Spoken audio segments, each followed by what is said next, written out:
What if feeling tired and heavy all the time isn't because you're weak? What if your body is actually asking for help? Thousands of people feel this way every day, and there's a real reason why. Stay with me, because I'm going to show you exactly what's happening and how to fix it. Right now, there's a type of suffering that millions face in silence. It doesn't show up on medical tests.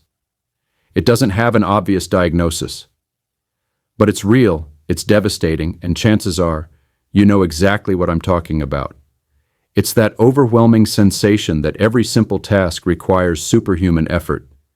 Getting out of bed feels like winning a battle. Taking a shower, answering a text message, making breakfast. These ordinary activities suddenly feel monumental.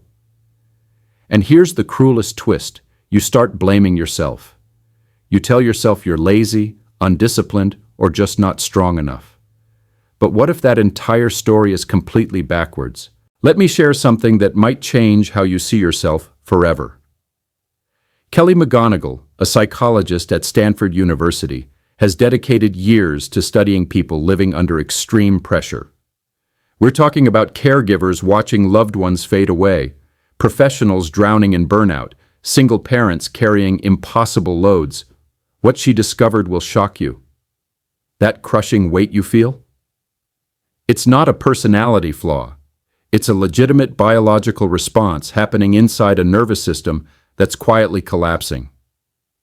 Here's what's really going on. Your brain has literally lost the ability to tell the difference between a harmless task and actual danger. Every unopened email, every commitment you've put off, every decision waiting to be made, your body interprets all of it as life or death. This state, which scientists call survival mode, triggers hormonal responses that completely drain your energy reserves. The more your body tries to respond, the more exhausted it becomes. This explains why rest doesn't help anymore. You sleep for hours, but wake up feeling like you never slept at all. You take breaks, but the exhaustion clings to you. You avoid your to-do list, but the heaviness never lifts. The problem isn't how many tasks you have. The problem is that your body is treating each one like an emergency. But here's where the science gets revolutionary. McGonigal discovered something incredible. You don't need to eliminate your sources of stress, which, let's be honest, is often impossible anyway. What you actually need is to regulate your nervous system so it stops interpreting everything as an emergency. This transformation doesn't require years of therapy or hours of meditation. It can start with simple, scientifically backed practices that help your body shift out of constant war mode and into a state of regulation. I'm talking about controlled breathing techniques, gentle movement, brief moments of genuine connection, proper sleep habits, small adjustments that create measurable physiological changes. What I'm about to show you is that when everything feels unbearably heavy, it doesn't mean you're failing at life. It means your body is desperately asking for help. The incredible news? There are practical, proven ways to lighten this burden, not by removing what weighs you down, but by strengthening the system that carries it. Let's dive deep into the science of how this chronic overload actually works, what your body is trying to tell you, and most importantly, what you can begin doing today to escape this cycle. You don't need to become stronger. You need to stop accidentally sabotaging yourself with strategies that only make things worse. Behind that feeling of carrying the entire world on your shoulders lies a precise biological explanation. When someone lives under relentless pressure, whether it's emotional, financial, professional, or existential, the body shifts into a state of permanent alert. This is controlled by something called the hypothalamic pituitary adrenal axis, which is responsible for releasing hormones like cortisol and adrenaline. These are chemicals designed to protect you in dangerous situations. The problem? This emergency system, which should only activate occasionally, starts running continuously. Your body can't distinguish between a spreadsheet deadline and a genuine threat to your survival. It reacts the same way to both. Your modern mind, overwhelmed by notifications, expectations, and endless comparisons, activates the same ancient circuit your ancestors used to escape predators. The result is a physiology in freefall. Your heart races constantly. Your breathing becomes shallow and rapid.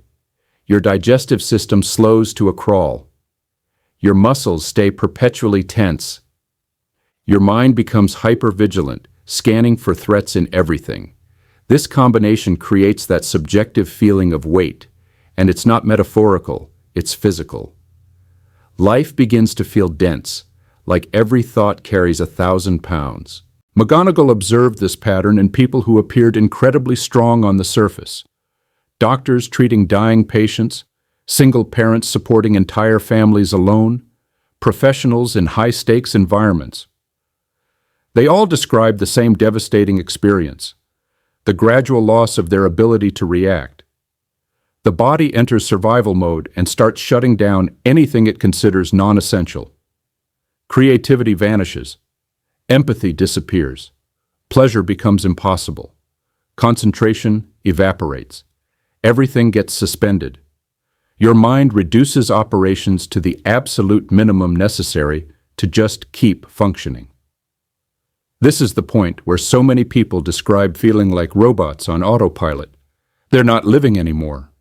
They're merely surviving. Here's what makes this even more disturbing. This physiological state doesn't depend solely on external circumstances. It gets amplified by how you interpret stress. McGonigal shows in her groundbreaking work that believing stress is destroying you actually increases its toxic effects. People who think stress is demolishing them release more cortisol and show higher levels of inflammation throughout their bodies. In contrast, those who view stress as an adaptive response, as their body trying to help them, experience a completely different biological reaction. Their blood vessels stay relaxed, their hearts pump more efficiently, their minds become sharper and more focused. Perception literally alters biology. In other words, the weight you feel isn't just about how many obligations you have. It's about the meaning your body assigns to them. When each task gets interpreted as a threat, your nervous system stays locked in fight or flight mode. This is the real enemy. Not your list of responsibilities, but the internal circuit that transforms them into dangers. The most dangerous aspect is that the longer you remain in this state, the more your body adapts to it. Survival mode becomes your new baseline. You forget what it feels like to live in a state of safety. But there is a way out. McGonigal discovered that you can actually reset this system. You can literally train your body to exit threat mode and return to balance. This reset doesn't require dramatic life changes, just consistent practices that re-educate your nervous system not to panic at every daily stimulus. Science is teaching us what ancient wisdom always knew. Your body needs to learn to trust again. The first of these practices is beautifully simple, yet powerful enough to change your physiological state within minutes.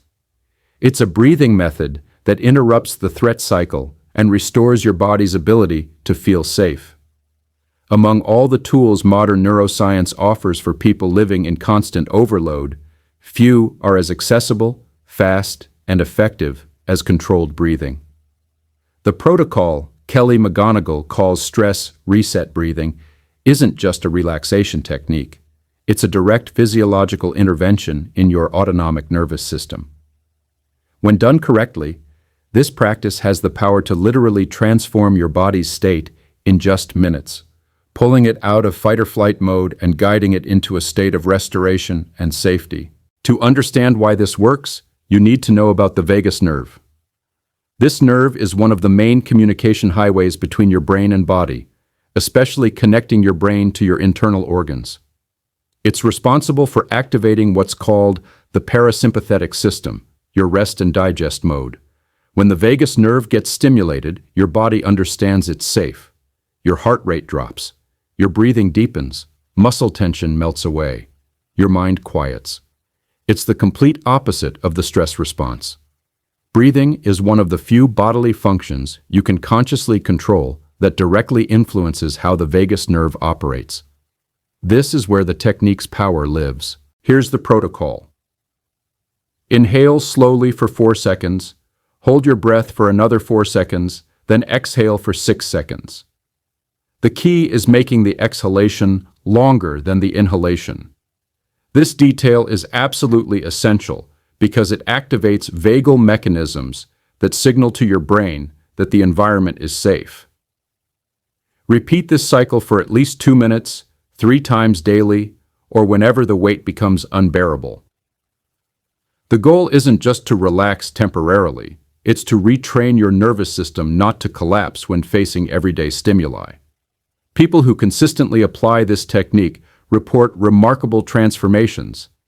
The panic they felt facing simple tasks reduces dramatically, mental clarity improves significantly, and even sleep quality gets better. McGonigal observed that after just 1 week of practice, many individuals who seemed frozen in paralysis began resuming small actions with more autonomy. They didn't become stronger overnight, but their bodies stopped reacting as if every decision was a life-threatening emergency. And that changed everything. More important than the protocol itself is what it represents, the first step in reclaiming physiological autonomy. By practicing intentional breathing, you send a clear message to your body. We are safe. We can stop fighting. This message, repeated daily, has the power to reverse ingrained patterns of hypervigilance and chronic exhaustion. It's an exercise in sovereignty.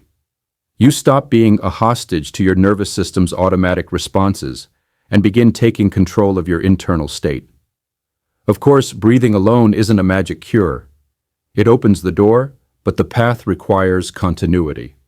This brings us to the next intervention McGonigal discovered: regenerative movement. When your body is overloaded, most people try resolving it in one of 2 ways: complete rest, or, at the opposite extreme, pushing themselves through intense workouts trying to sweat out the stress. Both strategies are wrong. What your body actually needs is something entirely different. When everything feels heavy, the body's natural tendency is to collapse or withdraw. Yet it's precisely in this state that many people make the most devastating mistake. They try to react with brute force. They believe that to overcome the weight, they need to push themselves harder, to produce more, train more intensely, be more disciplined. But this mindset, although well-intentioned, usually worsens an already compromised physiological state. Kelly McGonigal reveals through rigorous research that a body in chronic overload doesn't need more pressure, it needs release. When stress accumulates, your body releases a cascade of hormones: cortisol, adrenaline, noradrenaline. These chemical compounds are useful in acute situations because they mobilize energy quickly. However, when they keep circulating in your body for extended periods without being metabolized, they become toxic. This is where regenerative movement plays its fundamental role. The science is crystal clear. It's not about running for miles or lifting heavy weights. It's about activating your muscles and cardiorespiratory system in a gentle, steady, and safe way, allowing your body to eliminate excess accumulated stress hormones. McGonigal observed that intense exercise in people already in a state of exhaustion doesn't just fail to help, it makes things worse. Your nervous system already interprets everything as a threat. Subjecting your body to exhausting training only reinforces this internal perception of danger. Your body understands, we're still at war.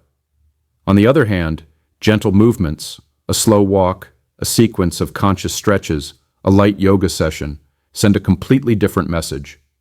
We're moving because we can, not because we need to escape.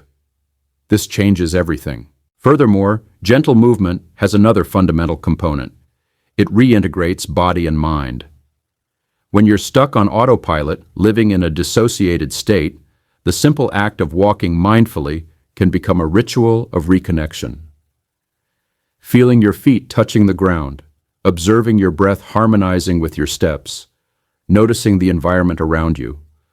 All of this activates brain areas associated with sensory perception, interrupting patterns of mental rumination. Exposure to natural light during these walks further enhances serotonin release and helps regulate your circadian rhythm, which directly impacts sleep quality. Regenerative movement is therefore a gesture of physiological compassion. It's not about performance, it's about emotional and hormonal drainage. It's the pause that recharges, the conscious decision to move slowly when everything in you wants to either shrink away or force itself forward. When practiced consistently, this type of movement creates a domino effect. More energy, greater mental clarity, increased capacity to face the day without collapsing. But McGonagall goes even further.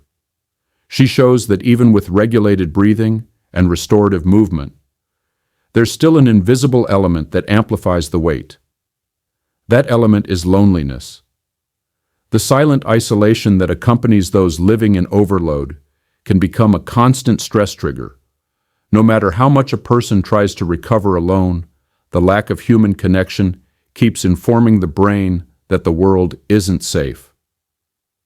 There's a form of suffering that doesn't appear in blood tests, isn't easily diagnosed, but slowly consumes the emotional and physical vitality of those who carry it.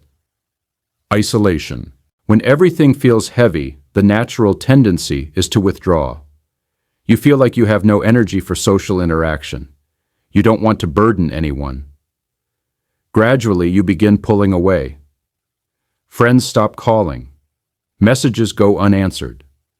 Connections that were once present fade into silence. Loneliness, once perceived simply as the absence of company, begins transforming into physical pain, literally.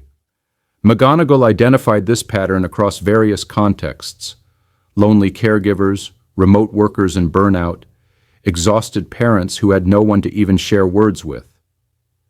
They all shared the same feeling: I'm carrying this alone. But here emerges one of the most powerful insights from her work. You don't need deep relationships or long therapy sessions to start feeling relief. What your body needs are microdoses of genuine connection. Small interactions that activate your social bonding system and release oxytocin, the hormone of safety and empathy. This release isn't symbolic. It has a direct effect on reducing activity in the amygdala, your brain's alarm center, regulating cortisol and aiding emotional recovery. A 5-minute conversation with someone who truly listens to you. A 20-second hug. A short message saying, I thought of you today. Sharing something authentic with someone who doesn't judge you. All of this is enough for your brain to register. We're not alone. When that happens, the weight begins to redistribute. Your body relaxes, your mind reorganizes, your nervous system starts emerging from chronic vigilance. It's important to note this isn't about any social interaction. Superficial connections or relationships with people who drain your energy can have the opposite effect. What McGonagall proposes is strategic. Identify 1 or 2 people who energize you, even minimally, and create short, consistent contact rituals. A weekly check-in, a casual conversation, a moment of active listening. This not only reduces subjective weight, but also strengthens your physiological resilience when facing real stress. These microdoses act as anchors. When you start feeling like you're sinking, they pull you back. They're somatic reminders that you still belong, that there's still a minimal support network. Biologically, belonging equals safety. Safety equals regulation. Regulation equals lightness. But there's still another invisible enemy reinforcing the weight: the way you organize your time and energy. For many people living under chronic overload, the day begins like an avalanche. Piled up emails, unread messages, overlapping deadlines, pending tasks, all competing for immediate attention. The feeling is one of constant urgency, as if everything is a priority, everything is indispensable. Everything needs to be done now. The result is a state of anxious hyperactivity, where you can no longer distinguish what's truly important from what merely seems important. This confusion between urgency and relevance drains your nervous system more efficiently than the sheer volume of tasks ever could. Kelly McGonigal precisely identifies the structural error behind this feeling of overwhelm. We treat our time as a linear, homogeneous sequence, when in fact it's a biological cycle of peaks and valleys in energy. The science of energy management, not just time management, shows that the human body operates in rhythms called ultradian cycles, which alternate every 90 to 120 minutes. During these intervals, you have natural windows of high performance and periods when your brain needs breaks to restore attention and focus. Ignoring these cycles is like trying to run a marathon without ever stopping to breathe. Collapse becomes inevitable. McGonigal's proposal is simple yet transformative. Group similar tasks and execute them according to your energy peaks, not the clock. This concept is called task batching. Instead of responding to emails, writing reports, making calls, and planning projects all in the same time block, you group by nature and level of demand. Analytical tasks with analytical tasks, creative tasks with creative tasks. Most importantly, you reserve the most demanding activities for times when your body naturally has more energy, which for most people happens in the first 3 hours after waking. Doing this creates a real physiological impact. Your brain stops interpreting the day as a succession of micro-threats. When you respect your internal rhythm, your nervous system begins understanding that there's control, structure, and margin. The result isn't just productivity, it's relief. A weight that once seemed insurmountable begins dissolving. The amount of work stays the same, but the perception of effort drops dramatically. Moreover, respecting low-energy moments is equally crucial. Many people try forcing productivity during these periods, leading to what's known as decision fatigue. Instead of trying to perform when your body asks for rest, you can use these windows for lighter tasks, responding to simple emails, reviewing documents, or even moving briefly. This alternation between deep focus and light effort creates a self-regulating system that sustains energy throughout the day. This strategy is more than organization. It's a gesture of physiological intelligence. When you align your routine with your body's natural rhythms, you stop being a slave to chaos and become the architect of your own time. McGonigal emphasizes, it's not about doing less. It's about stopping the fight against yourself. But there's still one last key piece in this puzzle: the way you interpret the stress you feel. Because even if you breathe correctly, move gently, connect strategically, and organize your tasks, if your mind continues seeing stress as a sign of failure, it will keep eroding your energy. For decades, we've been taught to fear stress, to see it as the invisible enemy that corrodes health, destroys balance, and must be avoided at all costs. But what if this belief is actually what's weakening us? Kelly McGonigal discovered something deeply counterintuitive, but backed by robust science. It's not stress itself that makes us sick. It's the way we interpret it. When you feel your heart racing before a difficult meeting, when tension rises before an uncomfortable conversation, when your breath shortens facing a new responsibility, your body is reacting with energy. It's mobilizing to protect you, to prepare you. But if your mind interprets these signals as failure, as imminent collapse, you reinforce the idea that you're on the brink of losing control. Your body responds to this narrative with more alarm, more cortisol, more anxiety. Now, if you change the narrative, everything changes. When you consciously declare, "My body is mobilizing energy to help me face this," your nervous system responds in a completely different way. The blood vessels that previously constricted, as in an emergency, now remain dilated. Blood flow becomes more efficient. Your mind becomes clearer. The physiology of performance comes into play instead of the physiology of collapse. This mindset shift is called stress reframing. It's perhaps the most powerful tool we have to transform the subjective experience of weight into strength. It's not about denying discomfort. It's not about pretending everything is fine. It's about recognizing that discomfort is a sign of mobilization, not failure. It's your body trying to help you, not sabotage you. The most fascinating part? Studies show that this simple act of reinterpreting stress as an ally can change not only your momentary state, but also your long-term health. People who believe stress can be helpful live longer, get sick less, and recover faster from traumatic events. They don't have fewer problems. They just face problems with a physiology that's on their side, not against them. So if you wake up every day feeling overwhelmed, if every task seems like an insurmountable wall, if your body is on alert and your mind is exhausted from fighting, maybe what you need isn't strength. Maybe what you need is to learn to communicate with your body in a completely new way. Breathe differently, move differently, connect strategically, organize your energy wisely, and most importantly, narrate your experience with more compassion and purpose. You don't have to wait for life to get better to start feeling lighter. You can start right now, not with brute force, but with physiological intelligence. If this video resonated with you, drop a comment below saying, "I will stop fighting against myself." Let that be your first step toward a new relationship with your body, your mind, and your stress. And if you want to continue transforming the weight you carry into real strength, check out the video I'm linking next.